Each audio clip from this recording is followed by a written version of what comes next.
Alexander and the Terrible, Horrible, No Good, Very Bad Day by Judith Viorst, illustrated by Ray Cruz.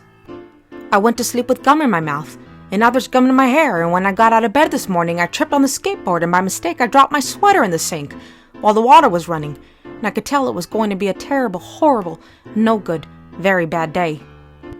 At breakfast, Anthony found a Corvette Stingray car kit in his breakfast cereal box, and Nick found a junior undercover agent code ring in his breakfast cereal box. But in my breakfast cereal box, all I found was breakfast cereal. I think I'll move to Australia. In the carpool, Mrs. Gibson let Becky have a seat by the window. Audrey and Elliot got seats by the window too. I said I was being scrunched. I said I was being smooshed. I said if I don't get a seat by the window, I'm going to be car sick. No one even answered.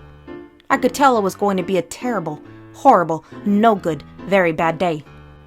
At school, Mrs. Dinkins liked Paul's picture of the sailboat better than my picture of the visible castle. At singing time, she said I sang too loud. At counting time, she said I left out 16. Who needs 16?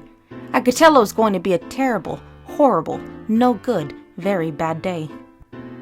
I could tell because Paul said I wasn't his best friend anymore. He said that Philip Parker was his best friend and that Albert Moyo was his next best friend, and that I was only his third best friend. I hope you sit on a tack, I said to Paul. I hope the next time you get a double-decker strawberry ice cream cone, the ice cream part falls off the cone part and lands in Australia.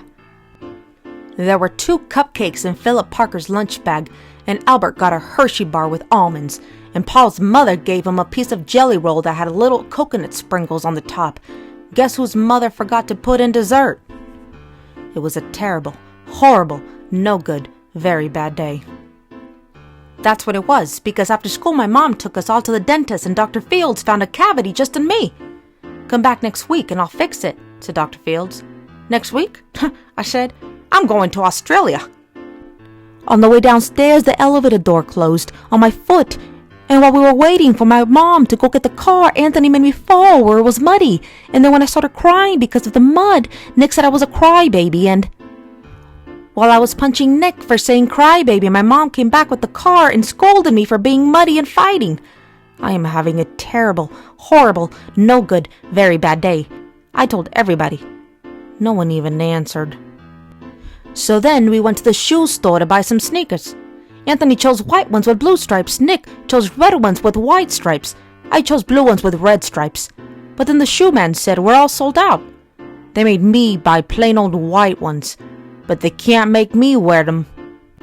When we picked up my dad at his office, he said I couldn't play with his copying machine, but I forgot. He also said to watch out for the books on his desk, and I was careful as could be except for my elbow. He also said don't fool around with his phone, but I think I called Australia. My dad said please don't pick him up anymore. It was a terrible, horrible, no good, very bad day.